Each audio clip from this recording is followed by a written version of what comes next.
a esta que ya es la octava clase dentro del curso de farmacología. Mil disculpas por la demora, doctores. Espero que hayan No, podido repasar las grabaciones, que hayan podido imprimirse las presentaciones y nada, hoy vamos a terminar con la parte de los corticoides y vamos a continuar y también ver la parte de los opioides. Y antes de empezar con la clase, doctores, quería aprovechar porque siempre se me olvida hablarles un poco acerca de la prueba de la que les estuve comentando desde el primer día. Bien, ¿la prueba en qué consiste? En que vamos a resolver Hola, hola, ¿me escuchan? ¿Me escuchan? Volga, ¿no me escucha? ¿Los demás me pueden Doc, escuchar se de forma escucha muy correcta? bajito. ¿Muy bajo? A ver, ¿qué pongo? Vamos a tratar de solucionar esta parte.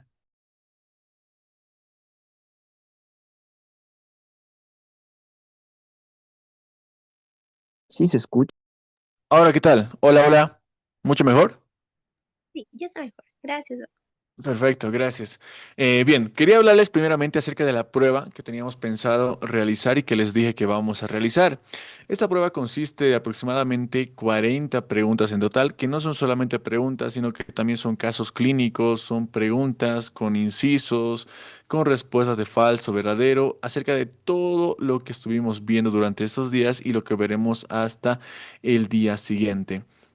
Y nada, como les dije, también quiero que ustedes se motiven por lo que miren a las personas, y esto es muy importante porque esa aplicación a partir de la cual vamos a dar la prueba va a ser a partir de quizzes, y a las personas que saquen las mejores calificaciones en esa prueba, las primeras tres van a recibir completamente gratis las presentaciones completas de laboratorio clínico y también de electrocardiograma del canal. Laboratorio clínico que incluye hemograma completo, serie roja, serie blanca, química sanguínea, perfil renal, perfil hepático y absolutamente todo, gasometría arterial, examen general de orina, todo de forma completa a las tres primeras personas porque quiero que realmente den esa prueba muy pero muy motivados. ¿Sí, doctores? Ahora. Tengo una pregunta para todos ustedes y es que muchos me estaban escribiendo estos días al privado y me estuvieron diciendo que el día jueves no van a poder, el día de mañana no van a poder estar presentes en las clases o que no se van a poder conectar y creo que tiene que ver, algunos me dijeron que era por el tema de que mañana justamente a esa hora juega Bolivia el repechaje. Y nada, miren, yo tenía programado pasar el día de mañana la última clase que son las benzodiazepinas y el día viernes dar la prueba. Ahora, como quiero que estén todos completos o los que la mayoría que siempre están conectados puedan ver la clase de forma completa, pues quiero hacerles esa pregunta. ¿Quieren que demos la evaluación ese día, el día viernes, y si pasamos clases el día jueves? O también ponemos a disposición la opción de dar la prueba el día sábado, para que ustedes también tengan mucho más tiempo para estudiar y así pasaríamos clases el último día que sería el viernes, el jueves no pasaríamos nada y el día sábado daríamos directamente la prueba. Y eso ya dependería de ustedes a la hora que sea más accesible. Podríamos darlo en la mañana, podríamos darlo en la tarde o incluso en la noche, pero más yo creo que en la mañana o en la tarde. Y esa era la pregunta que tenía, doctores. ¿Quieren dar la prueba directamente el día viernes o el día sábado? La mayoría creo que está de acuerdo con el día sábado y no Doctor, pasar el día de mañana a clases, ¿no, doctores? sábado sería doctor. Sábado, doctor, pero en la mañana, por favor. Excelente, bien. Entonces ya, estamos coordinando en que vamos a dar el examen y la prueba el día sábado, porque ustedes generalmente los que están conectados son los que los voy a tomar más en cuenta. Vamos entonces a dar la prueba el día sábado. Igual voy a poner dos horarios a encuesta el día de mañana en el grupo y ahí también ustedes van a realizar la votación. Un horario para que sea en la mañana, que puede ser a partir de las 8 de la mañana o hasta las 9, y el otro que puede ser en la tarde desde las 4. Yo creo que les voy a dar esa opción. Bien. Entonces, en el horario que gane la encuesta, pues vamos a realizar la prueba el día sábado. Y mañana no estaríamos pasando clases, directamente las pasaríamos el día viernes, doctores, ¿sí? Entonces estamos quedando en eso. La prueba va a realizarse el día sábado. Mañana no pasamos clases, pueden descansar. Sé que muchos van a tener actividades y no van a poder estar presentes en la reunión. El día viernes culminamos con todos los temas de farmacología. Nos falta la parte de benzodiazepinas después del tema de hoy. Y el sábado damos la prueba. Sí, doctores, igual ese mismo día yo les voy a mostrar quiénes son los ganadores, quiénes son. Ahí va a salirnos en tablas estadísticas. Van a ver que esa prueba es muy bonita porque está hecha por quizzes y también incluso ustedes pueden lanzarse como poderes y así. Un punto muy importante también, un consejo para la prueba, doctores. Esa aplicación, Quizzes, muchos ya la habrán utilizado, toma muy en cuenta la parte del tiempo. Entonces, no se confíen y demoren mucho en responder la pregunta. No solamente va a valorar el que la respuesta esté correcta, sino también el tiempo de la respuesta de cada pregunta. Sí, doctores, así que nada, pues entonces estamos quedando en esa parte. Ahora sí, vamos a continuar entonces, doctores, con donde habíamos quedado el día de ayer. Y el día de ayer quedamos de en la parte ¿dónde está? Acá está. En la parte de los corticoides.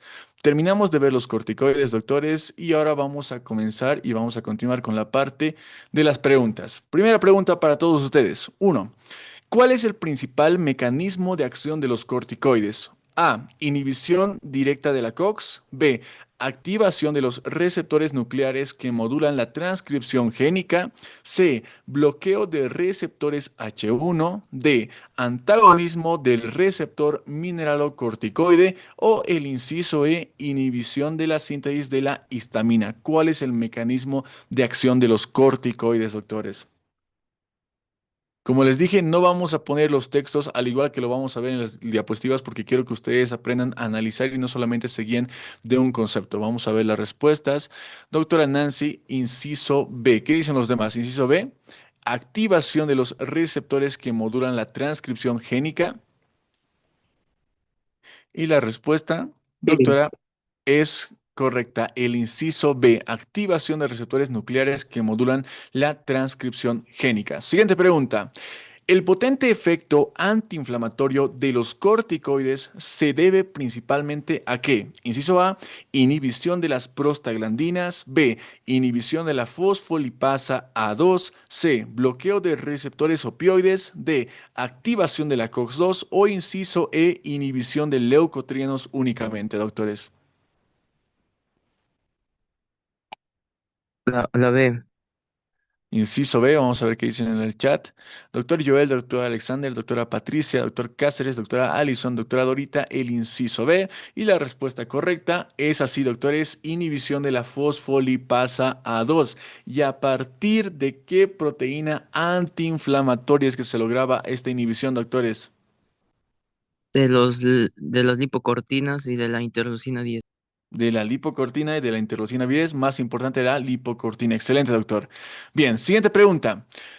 ¿Cuál es la consecuencia o una consecuencia del uso prolongado de corticoides sistémicos? A. Hipertiroidismo. B. Aumento de la ACTH. C. Supresión del eje hipotálamo hipófisis adrenal. D. Hipoglicemia. O inciso E. Aumento del cortisol endógeno.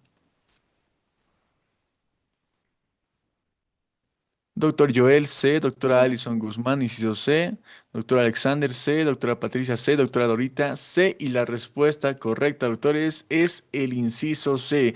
Recuerden, muy importante, la supresión del eje hipotálamo, hipófisis, glándula suprarrenal, porque a partir de esto podríamos provocar una insuficiencia suprarrenal iatrogénica. Siguiente pregunta.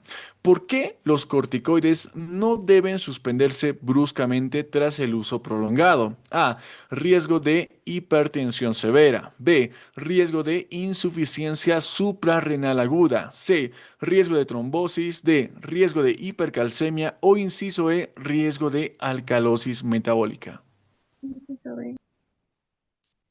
Inciso B, doctor Joel. El inciso B, doctora Patricia, doctora B. Nancy, doctora Cáceres, doctora Dorita, doctora Lisette. El inciso B. Y doctores, la respuesta correcta es justamente eso, por el riesgo de insuficiencia suprarrenal aguda. Siguiente pregunta. ¿Cuál de los siguientes efectos se asocia al uso crónico de los corticoides? A. Hipoglucemia. B. Pérdida de peso. C. Osteoporosis. D. Hiponatremia. O inciso E. Disminución del apetito. La C, osteoporosis. Osteoporosis, vamos a ver las respuestas. Doctora Allison, B, doctor Joel, C, doctora Nancy, doctora Patricia, doctora Allison, doctora Dorita, doctora Lizeth Claros, el inciso C. Y sí, doctores, principalmente por la relación que existe a nivel de los osteoclastos, osteoblastos y porque disminuimos la absorción a nivel intestinal de calcio, podemos producir osteoporosis en nuestro paciente. Siguiente pregunta. ¿Cuál de los siguientes corticoides tiene mayor potencia glucocorticoidea? A. Hidrocortisona. B. Prednisona. C. Metilprednisolona. D. Dexametasona o el inciso E. Cortisona. ¿Cuál de los siguientes corticoides tiene mayor potencia Dexametasona. glucocorticoide? La Dexametasona. Dexametasona, doctora Alison D, doctora Nancy, doctora Patricia, doctor Joel, doctora Dorita. Doctora Lisette, doctor Pimentel, inciso D. Y la respuesta es correcta, doctores. El inciso D, la dexametasona. Tenemos que recordar la parte de la función glucocorticoide y la función mineralocorticoide. La dexametasona tiene hasta 30 de acción glucocorticoidea. Siguiente pregunta. ¿Cuál corticoide se usa con mayor frecuencia para la maduración pulmonar fetal? A. Hidrocortisona. B. Prednisona. C. Dexametasona. D. Prednisolona o inciso E. Fludrocortisona. La dexametasona. Dexametasona. Vamos a ver las Dexametasona. respuestas. Doctora Allison, doctora Nancy, doctora Patricia, doctora Dorita, doctora Lisette, el inciso C, que sería la dexametasona. Y es correcto, principalmente porque atraviesa bastante fácil la barrera placentaria. Ahora, si bien la dexametasona se puede utilizar, doctores, ¿cuál es el de primera línea para la maduración pulmonar? La betametasona. La betametasona, que se debe administrar 12 miligramos cada 12 horas por vía intramuscular por 2 días, digamos. Bien, siguiente. ¿Qué corticoide tiene mayor actividad mineralocorticoide, doctores? A. Dexametasona. B. Betametasona. C. Prednisona. D. Hidrocortisona. O el inciso E. La metilprednisolona. ¿Qué corticoide tiene mayor actividad D. mineralocorticoide? La D, D. hidrocortisona. Hidrocortisona. Vamos a ver qué dicen en el chat. Doctora Dorita D. Doctora Nancy D.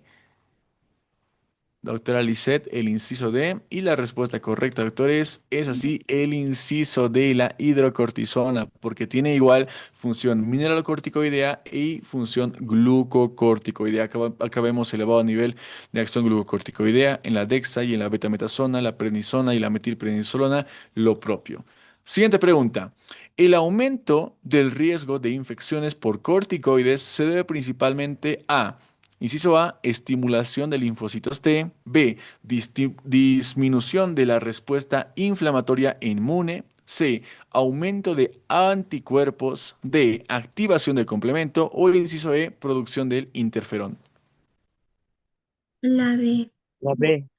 Doctora Nancy, doctora Patricia, doctora Allison, doctora Dorita, el inciso B, disminución de la respuesta inflamatoria e inmune, doctora Alice también.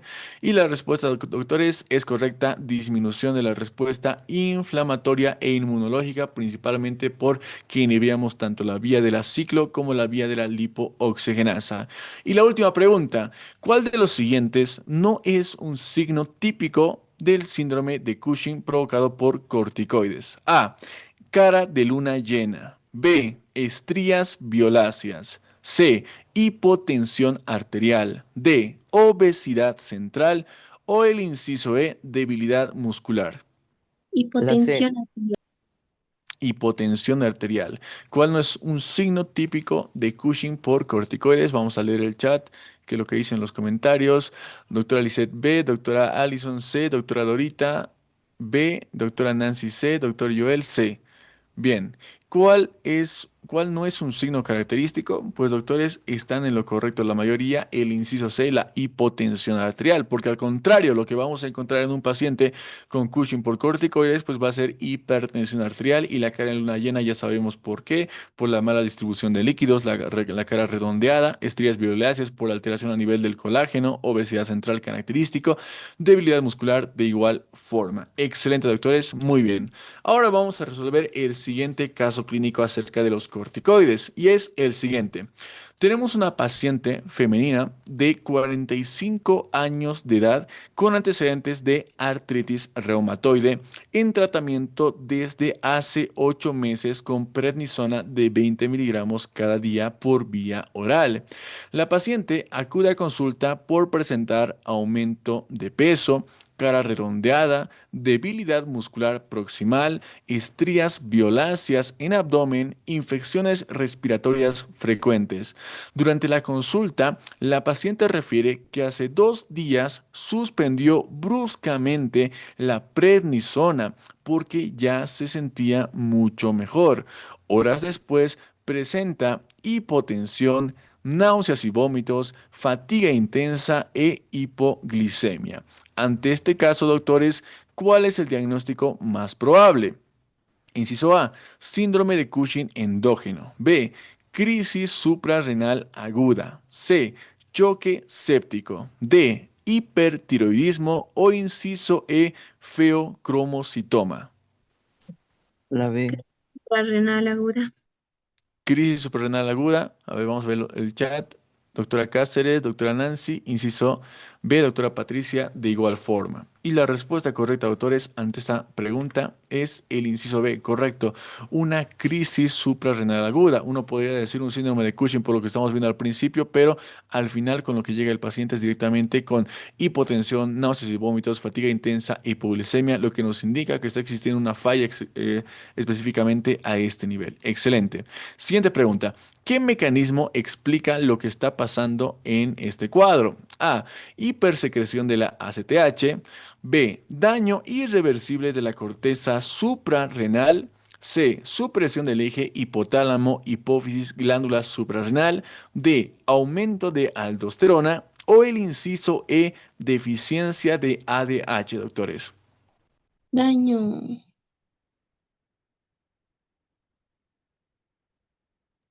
La supresión del eje hipotálamo hipófisis adrenal.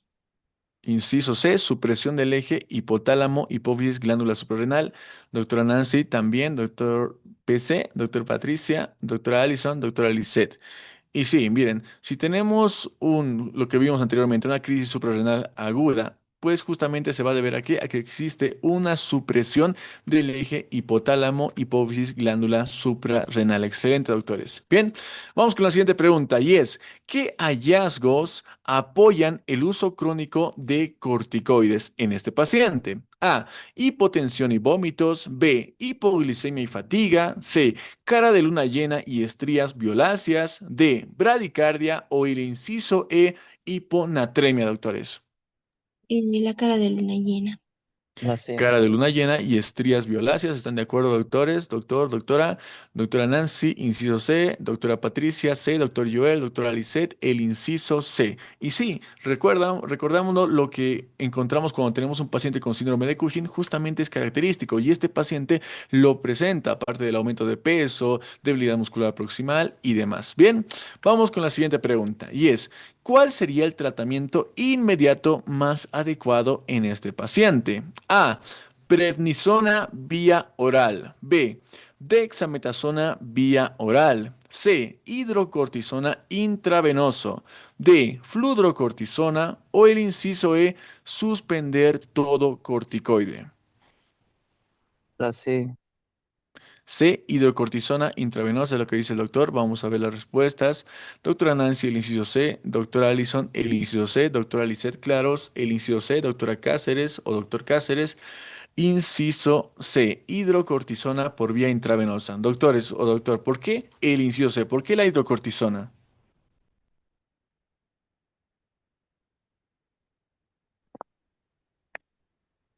Porque tiene bajo mineral corticoide, lo que sería adecuado para que pueda funcionar la corteza, más que todo para que pueda funcionar mejor bajo pocas dosis. Excelente. También, como dice la doctora Alison, porque es más rápido y generalmente está indicado cuando tenemos algún tipo de alteración o directamente una patología que sea aguda, como les dije, pero al mismo tiempo tenemos mismos niveles de función glucocorticoidea, pero también mineralocorticoidea. Por lo tanto, para este paciente esto va a ser realmente muy efectivo. Excelente. Otra Excelente, razón doctores. sería, doctor, igual que no se puede suspender totalmente el corticoide ya que está utilizando y además es de primera elección según bueno, según la literatura, ¿no? Excelente, doctora. Muy buen aporte, porque el paciente lo que hizo justamente fue eso, fue suspenderlo de forma abrupta. Y uno diría, si ya lo suspendimos, lo dejamos. No, tenemos que tratar de restituir porque ese eje ya se encuentra dañado y tenemos que restablecer la función del mismo. Excelente. Vamos con la última pregunta. ¿Cuál sería la conducta correcta a largo plazo? Suspender definitivamente los corticoides. B. Reanudar corticoide y reducir progresivamente la dosis. C. Mantener la dosis alta indefinidamente. D. Cambiar a AINES o el inciso E. Usar solo corticoides inhalados. La Reanudar los B. corticoides y vamos a reducir progresivamente, ¿no?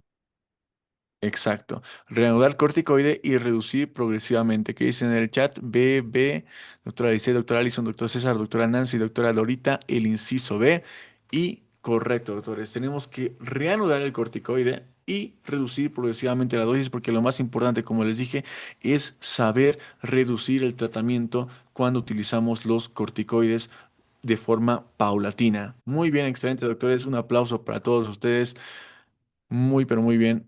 Ya entienden por completo el tema de los corticoides. Ahora vamos a ver la parte de los opioides, doctores. Vamos a iniciar con un tema también muy bonito dentro de la farmacología, que son los opioides. ¿Qué puntos vamos a llevar acá? Primeramente, vamos a comenzar definiendo qué son los opioides. Posteriormente, vamos a ver qué son los opioides endógenos. Acá vamos a hablar de las endorfinas, encefalinas y las dinorfinas. Vamos a hablar de cuál es el mecanismo de acción de los opioides y vamos a ver cómo actúan frente a los receptores que van a ser mu, delta y kappa, que como vimos realmente entender el mecanismo nos hace entender absolutamente todo. Vamos a entender la clasificación de los opioides y a partir de ello veremos también conceptos claves que son adicción, tolerancia y sobredosis, cómo es que se dan las mismas. Hablaremos de la farmacocinética, la farmacodinamia, vamos a hablar de las indicaciones, dosis, presentación, contraindicaciones y efectos adversos de cada fármaco. Bien, entonces vamos a comenzar y vamos a comenzar directamente definiendo qué son los opioides. Y los opioides no son nada más que un grupo de sustancias que pueden ser naturales, que pueden ser semisintéticas o pueden ser sintéticas, que actúan sobre los receptores opioides, que van a ser receptores mu, delta y kappa del sistema nervioso central para reducir el dolor principalmente, pero aparte de ello, también pueden producir efectos como la sedación, euforia y en dosis elevadas incluso una depresión respiratoria. Entonces, lo principal para lo cual vamos a utilizar los opioides va a ser para aliviar el dolor, aquel dolor principalmente que no cede ante la utilización de analgésicos como el paracetamol o el metamizol, que no cede ante la utilización de AINES o incluso ante la utilización de corticoides, pues en este punto los opioides van a ser la elección porque actúan a nivel central. Bien. Ahora, cuando hablamos de los opioides, esos derivan de la planta famosa conocida como Papaver somniferum, también conocida como amapola del opio o adormidera. Principalmente, ¿por qué? Porque dentro de su composición contiene muchos alcaloides y un alcaloide muy importante pues va a ser la morfina, que tiene ese nombre de morfina principalmente debido a el dios del sueño que es Morfeo por justamente lo que puede llegar a producir en el paciente. Bien. Ahora, vamos a ir entendiendo todo esto a medida que vayamos avanzando en la clase de hoy. Primeramente, acá podemos encontrar que tenemos opioides que pueden ser naturales, semisintéticos o sintéticos. Y con esto, ¿a qué quiero ir? A que nuestro cuerpo, de forma natural, es capaz de producir opioides, lo que se conoce como péptidos opioides endógenos. Y estos péptidos opioides endógenos se van a encargar de calmar el dolor que ocurre dentro de nuestro cuerpo de forma fisiológica. Bien, ahora, ¿Cuáles son los péptidos opioides endógenos dentro de nuestro cuerpo? Estos van a ser las endorfinas, las encefalinas y las dinorfinas. Cada una va a tener una función en específico. Primeramente, cuando hablamos de las endorfinas, estas van a ser un potente analgésico que van a encargarse de inhibir la percepción de dolor. También pueden estimular la sensación de placer y bienestar y también estimulan la regulación del estrés y el estado de ánimo en el paciente. Por otra parte, cuando hablamos de las encefalinas, estas van a inhibir la transmisión del dolor en la médula espinal principalmente. A partir de ello van a modular la respuesta al estrés y van a regular funciones autonómicas que pueden ser digestivas o que pueden ser cardiovasculares. Y por último tenemos a las dinorfinas. Las dinorfinas van a encargarse del control del dolor crónico y visceral y también la regulación negativa de placer, teniendo un efecto disfórico y también se van a encargar de modular el estrés y la memoria emocional. Ahora, realmente estos van a tener un sinónimo cuando hablamos de cada uno de estos péptidos opioides endógenos. ¿Cuál va a ser? Que van a actuar bastante bien frente al dolor por su efecto analgésico. Ahora, algo muy importante. Cuando producen generalmente un efecto analgésico en el paciente, muchas veces cuando se lo utiliza por tiempo prolongado, pueden llegar incluso a producir una regulación del estrés y por ende incluso un estado de euforia en el paciente, una sensación de placer y bienestar abundante. Y este último punto es muy importante. ¿Por qué? Porque si bien puede ser algo bueno para el paciente sentirse relajado, sentirse tranquilo, sentirse eufórico, también vamos a ver más adelante que se puede volver contraproducente porque incluso puede volverse una adicción para el mismo. Bien.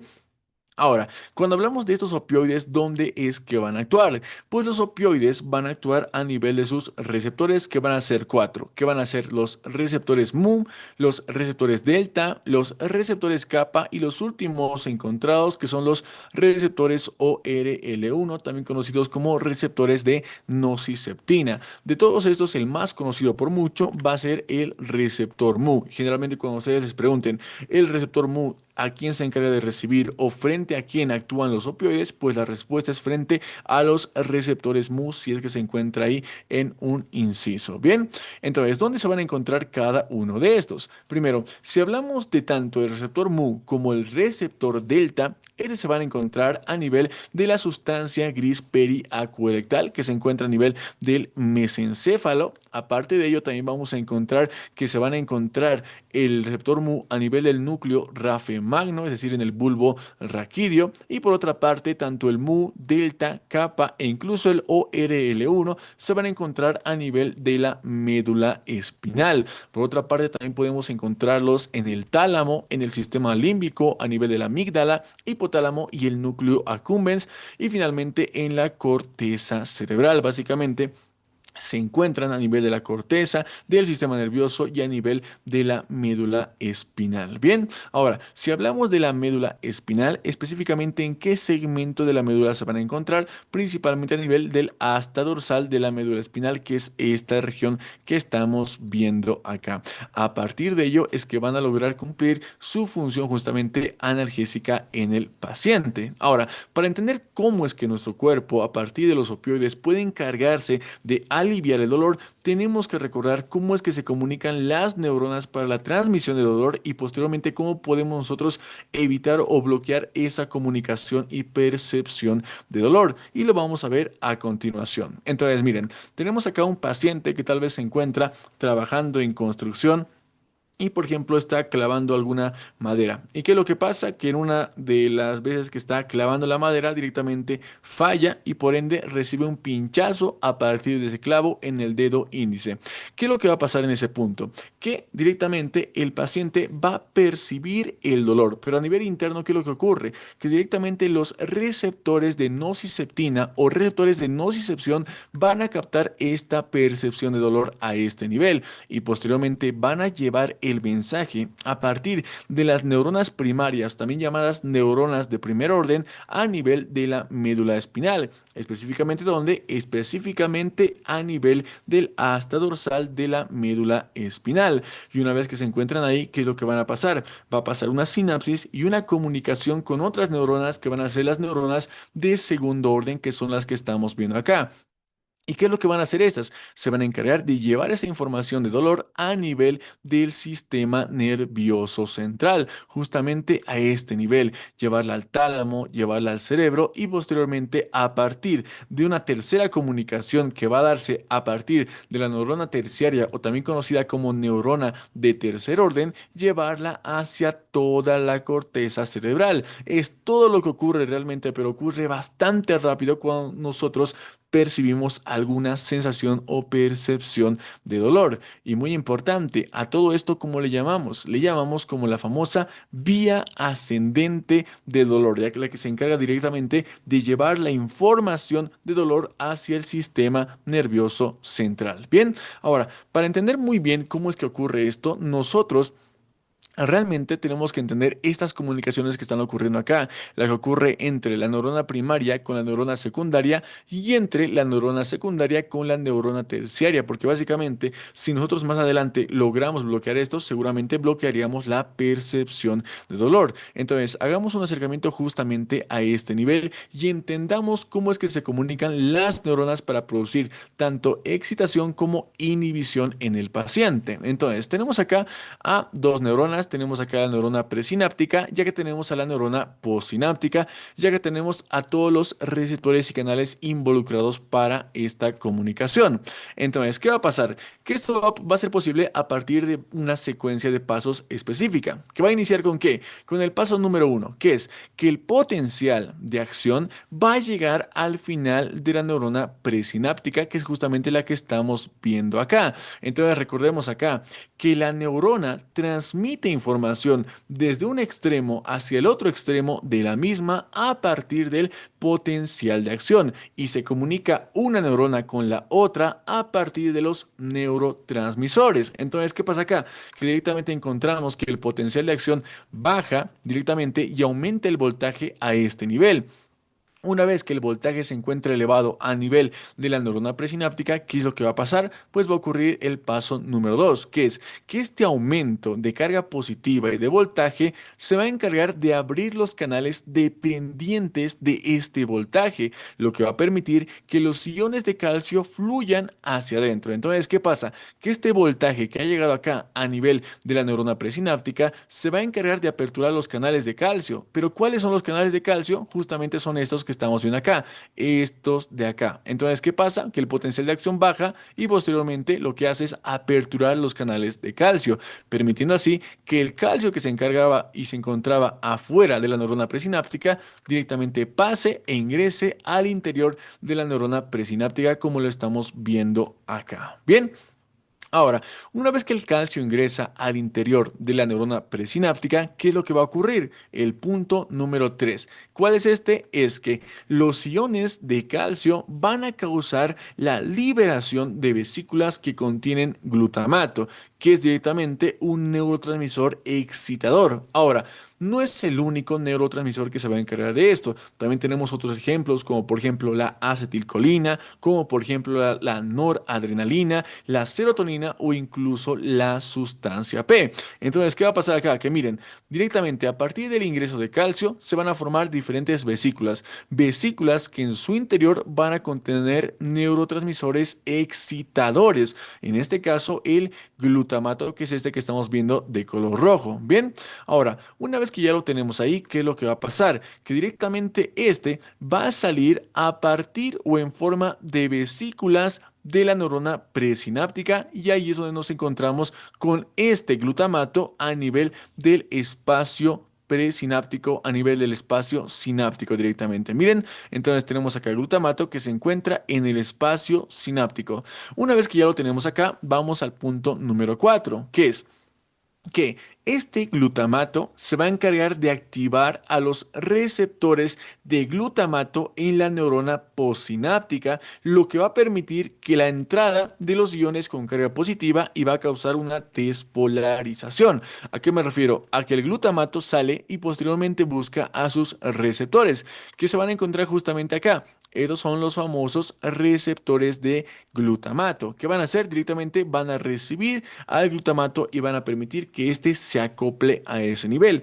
Y una vez que el glutamato se acople a sus receptores, ¿qué van a provocar estos? Van a provocar una apertura de estos canales que estamos viendo acá. Y estos canales, ¿qué van a hacer posteriormente? Van a permitir el ingreso de iones con carga positiva al interior de la neurona postsináptica. Y estos iones con carga positiva lo que van a provocar es justamente aumentar el voltaje, pero ahora a este nivel, a nivel de la neurona postsináptica. Bien. Y finalmente el último paso es que esta despolarización va a abrir los canales de sodio dependientes de voltaje cercanos como un efecto dominó. ¿A qué me refiero? A que como el voltaje ha elevado, esto directamente va a aperturar a esos canales que se encuentran justamente acá, que son los canales de sodio dependientes de voltaje y los va a aperturar. Y al aperturarlos directamente va a permitir el ingreso de justamente el sodio al interior de la neurona postsináptica de esta forma. El sodio ingresa y posteriormente este mismo sodio aumenta todavía más el voltaje dentro de la neurona postsináptica, elevándola, por ejemplo, acá a nivel de este canal, pero posteriormente a este y a este y a este, y así va a ir avanzando poco a poco, bajando, bajando, bajando, bajando, como si fuera un efecto dominó, porque a medida que el potencial baja, también el sodio ingresa. Potencial baja, sodio ingresa y aumenta más y más y más y más voltaje hasta llegar hacia la otra porción de esta neurona postsináptica. Y todo esto es lo que ocurre cuando hablamos de la comunicación neuronal y nos referimos a la excitación. Ahora, esto es muy importante entenderlo, pero mucho más importante entender todavía es lo que vamos a ver a continuación, que es cómo se comunica la neurona cuando hablamos de la inhibición, que es lo contrario a la excitación, que va a ser bastante similar, pero tenemos que entenderlo. Miren, tenemos entonces acá una neurona presináptica y tenemos acá la neurona postsináptica. Básicamente va a ocurrir lo mismo en los primeros dos pasos, que es que el potencial de acción va a llegar al final de la neurona presináptica. En el punto número 2 vamos a encontrar que el aumento de la carga positiva va a abrir los canales de calcio y posteriormente va a permitir el ingreso del calcio al interior de la neurona presináptica, y esto posteriormente va a incluir y va a permitir el paso número 3, que es que estos iones de calcio van a causar la liberación de vesículas, pero en este caso esto ya va a cambiar, porque no van a ser vesículas de glutamato, sino van a ser vesículas GABA, ácido gamma amino butírico, que es el neurotransmisor inhibidor por excelencia en la sinapsis, que es justamente el que estamos viendo acá. Entonces, de igual forma, a partir del ingreso del calcio se forman las vesículas y estas posteriormente se liberan acá a nivel del espacio sináptico y pasamos a tener directamente acá al GABA a nivel del espacio sináptico. Bien, ahora vamos a ver el punto número 4, que es que este GABA va a activar los receptores GABA en la neurona postsináptica, lo que va a permitir la entrada de iones de cloruro con carga negativa y va a causar una hiperpolarización. Entonces, ¿qué pasa? Que directamente el GABA, miren, va a encontrar a su receptor, que es este receptor GABA, y posteriormente se va a acoplar al mismo y lo va a hacer varias veces. Una vez que logra hacer esto, que lo que va a permitir la apertura de los canales, que son estos que estamos viendo acá, que van a ser canales directamente de cloro, que van a permitir el ingreso de cloro al interior de la neurona postsináptica. Y si el cloro entra, como sabemos, generalmente es carga negativa y va a negativizar todo lo que estamos viendo acá dentro de la neurona postsináptica. Y posteriormente, ¿qué va a pasar? Que directamente esta hiperpolarización va a impedir que se abran los canales de sodio dependientes de voltaje que se abrieron anteriormente, y como estos no van a poder abrirse directamente, no se va a formar un nuevo potencial de acción. Es así como se comunican las neuronas cuando hablamos de una comunicación neuronal, pero cuando nos referimos a la parte de la inhibición, doctores. Esto es muy importante. ¿Y por qué? Porque a partir de eso ya podemos saber de forma sencilla cuál es el mecanismo de acción de los opioides y cómo actúan. Entonces, recordemos, cuando hablamos de la excitación, ¿qué es lo que pasa en resumen? Primero, la neurona presináptica libera un neurotransmisor que era excitador, que es el glutamato. Posteriormente, este lo que hace es despolarizar la neurona postsináptica y aumenta la carga positiva a ese nivel y posteriormente se forma un potencial de acción en la neurona postsináptica, lo que hace directamente que la señal continúe y continúe estimulada. Bien. Ahora, por otra parte, cuando hablamos de la inhibición, ¿qué es lo que va a pasar? Que directamente la neurona presináptica va a liberar un neurotransmisor inhibidor, que ya no va a ser el glutamato, sino va a ser el GABA. Y este GABA, ¿qué es lo que hacía directamente? Era producir una hiperpolarización en la neurona postsináptica, por ende disminución de la carga positiva. Y a partir de eso, el potencial de acción no se forma en la neurona postsináptica y finalmente la señal se llega a perder y a detener por completo. Por ende, si nosotros quisiéramos bloquear y quisiéramos inhibir la percepción de dolor en el paciente, ¿dónde es que deberíamos actuar, doctores? ¿Deberíamos actuar a nivel de la excitación neuronal o a nivel de la inhibición neuronal, doctores? Inhibición neuronal. Inhibición sería. ¿Inhibición? ¿Están seguros? Si lo que queremos es bloquear el estímulo doloroso, la comunicación que llega a partir de dolor. Miren, tenemos una neurona que llega a otra neurona, que llega a otra neurona y posteriormente y constantemente están enviando información de dolor. ¿Qué tendríamos que hacer? Tendríamos que bloquear nuevamente la excitación o la inhibición. Debemos bloquear Bloquear la esa excitación zona. sería bloquear. Excelente. Tendríamos que bloquear y actuar sobre la excitación, ¿correcto, doctora Allison? Tendríamos que bloquear directamente esta, que es la excitación, porque va a ser la que se encargue directamente de transportar toda la señal de dolor hacia el sistema nervioso. Y podemos hacerlo de dos formas. Uno, bloqueando a nivel presináptico o dos, bloqueando a nivel postsináptico, es decir, una inhibición presináptica o generando una inhibición postsináptica. Bien. Entonces, a partir de ello vamos a ver de forma general cómo es que van a actuar. Miren, tenemos acá entonces la inhibición presináptica y la inhibición postsináptica de la excitación. Entonces, tenemos acá una neurona presináptica que se encarga de producir excitación directamente. Entonces, ¿qué va a pasar acá? Que la neurona presináptica, como les dije, se encarga de producir justamente esta vesícula que contiene el glutamato a partir del ingreso del calcio. Ahora, ¿qué pasa?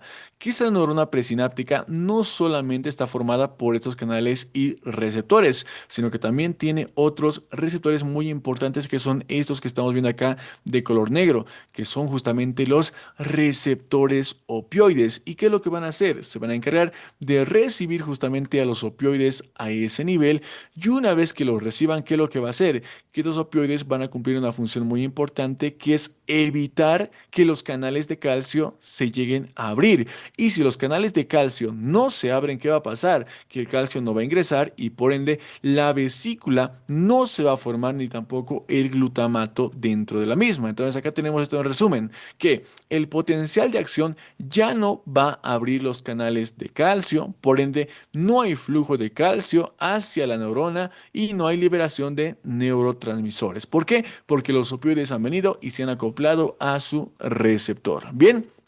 Ahora, por otra parte, cuando hablamos de la excitación, pero nos encontramos en la neurona postsináptica, ¿qué es lo que va a ocurrir?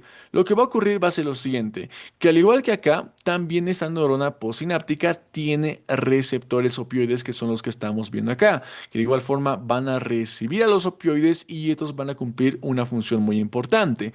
Y ahora, muchos pueden pensar que directamente los receptores opioides y directamente los opioides acá, lo que pueden hacer es evitar que el glutamato se acople a este nivel y seguramente funcionaría, pero no actúan así. Permiten que el glutamato actúe directamente, que estimule a este receptor. Pero ¿qué pasa? Uno puede decir, entonces seguramente permite que lo estimule, pero no permite la apertura de este canal y la respuesta es no. También permite la apertura del canal y por ende el ingreso de iones con carga positiva para generar una despolarización a nivel de la neurona postsináptica. Pero ¿qué pasa? que una vez que ingresa esta carga positiva, lo que hacen los opioides es aperturar unos nuevos canales que se encuentran dentro de la neurona postsináptica, que van a ser los famosos canales de potasio. ¿Qué van a hacer estos? Van a encargarse de permitir la salida de potasio del interior hacia afuera de la neurona, como estamos viendo acá. Y al justamente producir una liberación de potasio hacia el exterior de la neurona postsináptica, lo que hacemos es disminuir directamente la carga en este nivel. Entonces, por más que el glutamato se encuentre estimulando y estimulando y estimulando, tenemos canales de potasio que están abiertos constantemente y están permitiendo la salida de los mismos, y por ende nunca va a ocurrir esa despolarización en el paciente. Y justamente lo que les digo, miren, vamos a producir una pérdida de iones de potasio con carga positiva, y la neurona postsináptica ya no va a estar despolarizada. Por ende, no hay activación de los canales de sodio dependientes de voltaje, ni tampoco vamos a encontrar la formación de potencial de acción. Así es como van a actuar directamente los opioides, principalmente actuando a nivel de la excitación en la neurona presináptica o en la neurona postsináptica, doctores. Bien, entonces, y a partir de ello ya podemos entender mucho más la percepción de dolor con todo lo que vimos anteriormente. Recuerdan lo que les dije, que tenemos un estímulo doloroso y este llega directamente a partir de la primera neurona o neurona de primer orden, posteriormente se comunica con la neurona de segundo orden y finalmente esto lo lleva a nivel del sistema nervioso central. Todo esto a partir de quién? A partir de la vía ascendente del dolor, que se encarga justamente de transmitir señales del dolor al cerebro para la percepción del mismo. Por otra parte, vamos a encontrar que aparte de esta vía ascendente, también contamos con otra vía que es una segunda vía, que es la vía descendente de dolor, que como les dije, tenemos péptidos opioides endógenos en nuestro cuerpo de forma fisiológica. Lo que hace justamente nuestro cuerpo es liberarlos y posteriormente encargarse de actuar a este nivel, a nivel de esta comunicación, evitando que ocurra como actúan justamente los opioides, pero también evitando que ocurra a este nivel la comunicación. Y si bloquean justamente esta transmisión de señal de dolor, pues logran generar una inhibición. Y es justamente lo que hacen los opioides. Bien, entonces tenemos dos vías. Una vía ascendente que se encarga de transmitir señales de dolor al cerebro para la percepción de dolor, y tenemos una vía descendente que se encarga de bloquear la vía ascendente y detener la percepción de dolor. Obviamente, los opioides endógenos naturales de nuestro cuerpo generalmente no son suficientes, y es justamente ahí donde actúan los otros opioides que vamos a encontrar, como la morfina, la codeína, la hidromorfona, entre otros, que van a bloquear justamente las funciones a este nivel y a este nivel. Y así es como actúan directamente los opioides, y así es como se entiende el mecanismo de acción de los mismos y cómo logran cumplir su función analgésica principalmente en el paciente. Bien, entonces, activado por los opioides, la vía descendente se estimula porque bloquea la vía ascendente y detiene la percepción de dolor, y por otra parte, inhibido por los opioides, la vía ascendente que se encarga de transmitir la señal de dolor. Hasta ahí, doctores, ¿está todo claro? ¿Está todo entendido hasta esta parte? Es muy importante que se entienda la parte del mecanismo de acción. Doc, la vía descendente la podría repetir, por favor. ¿Cómo, cómo?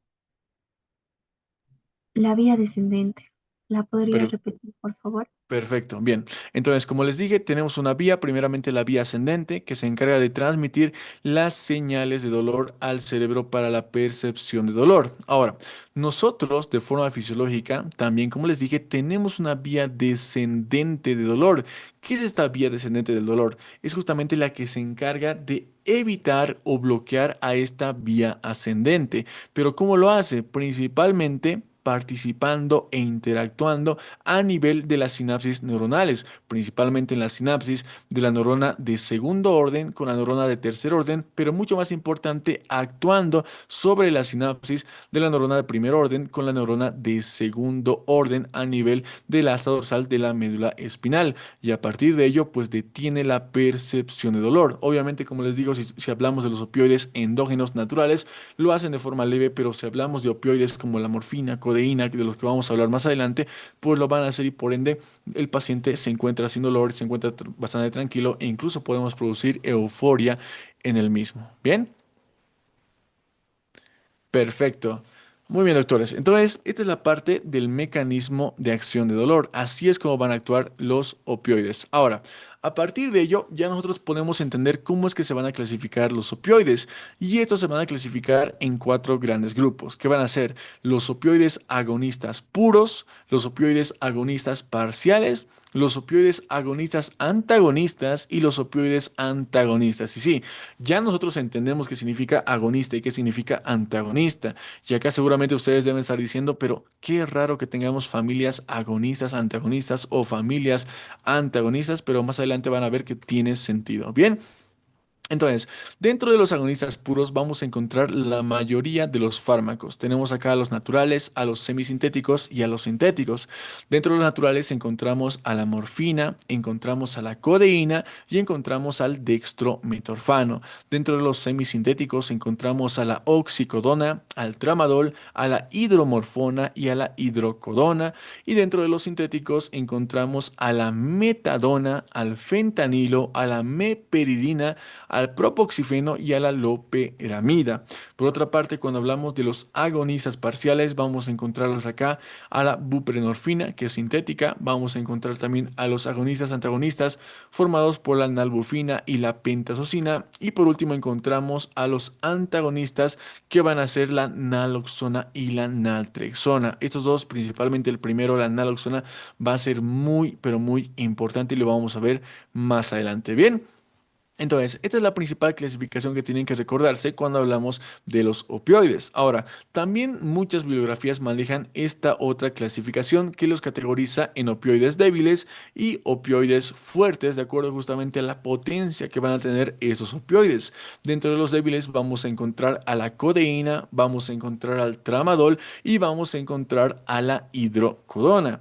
Y dentro de los opioides fuertes encontramos a la morfina, a la petidina, al fentanilo, a la hidromorfona, a la metadona y a la oxicodona y también a la buprenorfina. ¿Por qué reciben el nombre de fuertes y débiles? Principalmente por la potencia que tienen y esto nos ayuda mucho a la hora de utilizarlos según la escala terapéutica de dolor, que como les dije, iniciamos con AINES, vamos con corticoides, posteriormente podemos utilizar los opioides, pero iniciamos con los débiles y más adelante vamos con los opioides que son más fuertes para el paciente. Bien, entonces, así es como se clasifican los opioides directamente cuando hablamos de la farmacología de los mismos. Ahora, a partir de ello, entendamos las características de cada uno de estos. Primero, cuando hablamos de los agonistas puros, ¿a qué nos referimos? Nos referimos a aquellos que van a actuar directamente en el receptor específico opioide. Y para ello recordemos que tenemos tres tipos de receptores, que eran receptores mu, receptores delta y receptores kappa.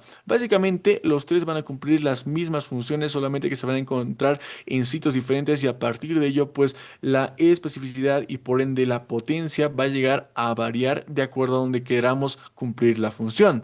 Pero entonces, ¿qué pasa acá?